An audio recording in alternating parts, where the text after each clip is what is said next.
விடுதலை சிறுத்தைகள் கட்சியின் எம்பி ரவிக்குமார் இணைப்பில் இருக்கிறார். சார் வணக்கம். நீட் குறித்து ஒரு சர்ச்சைக்குரிய கருத்துக்களை நடிகர் விஜய் தெரிவிச்சிருக்காரு. நீட் தேர்வு குளறுபடிகளால் மாணவர்கள் பாதிக்கப்பட்ட மாதிரியான கருத்துக்களை அவர் சொல்லியிருக்காரு. இதை நீங்க எப்படி பாக்குறீங்க? உங்களுடைய கருத்துக்கள். அவர் சொல்லியிருக்கிறது ஒன்றும் சர்ச்சைக்குரிய கருத்து இல்ல, வரவேற்கத்தக்க கருத்து. சொல்லப்போனா இன்னைக்கு தமிழ்நாட்டில் தான் முதல்ல நீட்டுக்கு எதிரான ஒரு நிலைப்பாடு மேற்கொள்ளப்பட்டது. அதற்கு ஆபத்து முதல்ல தமிழ்நாட்டில் தான் சரியாக புரிந்து கொள்ளப்பட்டது. அதனால்தான் தமிழ்நாடு சட்டப்பேரவையில் 2 முறை இந்த தீர்மானம் நிறைவேற்றி அது ஒன்றிய அரசின் ஒப்புதலுக்கு அனுப்பப்பட்டு இன்னைக்கும் அது குடியரசுத் தலைவரோட ஒப்புதல் கிடைக்காம அப்படி இருக்கு. இன்னைக்கு என்ன ஆயிருக்குன்னா, இந்தியா முழுக்க நீட் எதிர்ப்பு என்பது இன்னைக்கு பரவலாக, அதுவும் இன்னும் வீரியத்தோடு இன்னைக்கு மேல வந்திருக்கு. காரணம், இதுல நடைபெற்றிருக்கிற மிகப்பெரிய முறைகேடு. குறிப்பா பாஜக அரசு தேசிய அளவிலான ஒரு நேஷனல் டெஸ்டிங் ஏஜென்சியின் தேசிய தேர்வு முகமை என்ற ஒரு அமைப்பு உருவாக்கி அது மூலம் பல தேர்வுகளை அவங்க நடத்த ஆரம்பிச்சாங்க. அது இன்னைக்கு எவ்வளவு பெரிய ஊழலுக்கு இடம் கொடுத்துருக்கு. இதுல எவ்வளவு பேர் இன்வால்வ் ஆயிருக்காங்கன்னு இப்ப சிபிஐல கேஸ் போயிருக்கு. அதுலதான் தெரியும். அதுல பாஜக காரர்கள் எவ்வளவு பேர் அதுல ஈடுபட்டு இருக்காங்க அப்படிங்கிறது இனிமேதான் வெளியே வரும். இப்போதைக்கு அதுல மிகப்பெரிய முறைகேடுகள் நடந்திருக்கு. பல பேர் இந்த தேர்வுல தோல்வி அடைந்து தற்கொலை பண்ணிட்டு இறந்ததை நம்ம பாக்குறோம்.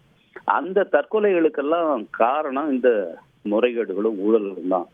ஏன்னா இப்ப வெளிப்படும் போதுதான் தெரியுது, அதுல திறமையான மாணவர்கள் மருத்துவ கல்வி படிப்பதற்கான முறையே நீட் முறை கிடையாது. அது பணம் உள்ளவங்க படிக்கிறதுக்கு, மருத்துவக் கல்லூரிகளுக்கு பணம் சேர்த்து கொடுப்பதற்காக உருவாக்கப்பட்டிருக்கிற ஒரு அமைப்பு தான். இன்னும் சொல்ல போனா, இந்த நீட் தேர்வு எப்படி வந்ததுன்னு நீங்க முதல்ல பார்க்கணும்.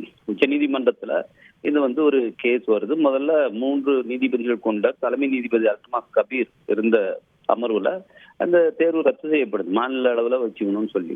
அதுக்கப்புறம் அதுல டிசன்ட் கொடுத்தவர் ஒரு ஜட்ஜி, அவர் மாறுபட்ட கருத்தை சொல்லி அவர் நீட் தேர்வு வேணும்னு சொல்றாரு. அவரு என்ன பண்றாருன்னா, அவரு அந்த 3 பேர் பெஞ்சில 2 பேர் ஓய்வு பெற்றதுக்கு அப்புறம் இவர் வேற 2 ஜட்ஜை சேர்த்துட்டு அந்த அமர்வுல ரிவ்யூ பெட்டிஷன் போட வச்சு அதை என்ன பண்றாங்க, அவரே யூனிலேட்டரா அதுல முடிவு பண்ணிட்டாரு. இது அப்படின்னு சொல்லி பழைய தீர்ப்பை எடுத்து அதை சரியில்லை அப்படின்னு அவருக்கு கொடுக்குறாரு.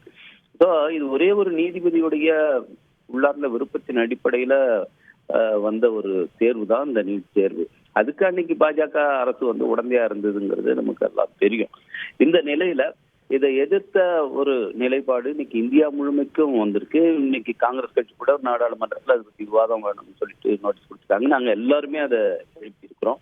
இந்த நிலையில் திரு விஜய் அவர்கள் இந்த கருத்தை சொல்லி இருக்கிறது வரவேற்கத்தக்கது. ஏன்னா பொது மனசாட்சி எப்படி இருக்குங்கிறத புரிஞ்சுக்கிட்டு அவர் தன்னுடைய நிலைப்பாட்டை இன்னைக்கு சொல்லியிருக்கார். இதை நாங்கள் வரவேற்கிறோம்.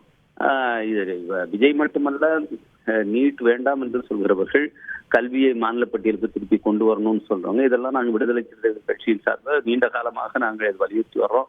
இதுக்காக மாநாடு போட்டு தீர்மானங்கள் நிறைவேற்றி இதை தொடர்ந்து நாடாளுமன்றத்துல எங்கள் தலைவரும் நானும் தொடர்ந்து இதை வலியுறுத்திட்டு இருக்கோம்.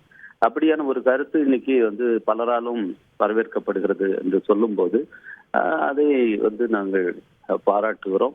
அவர் ஒரு சரியான நிலைப்பாட்டை எடுத்திருக்கிறார்.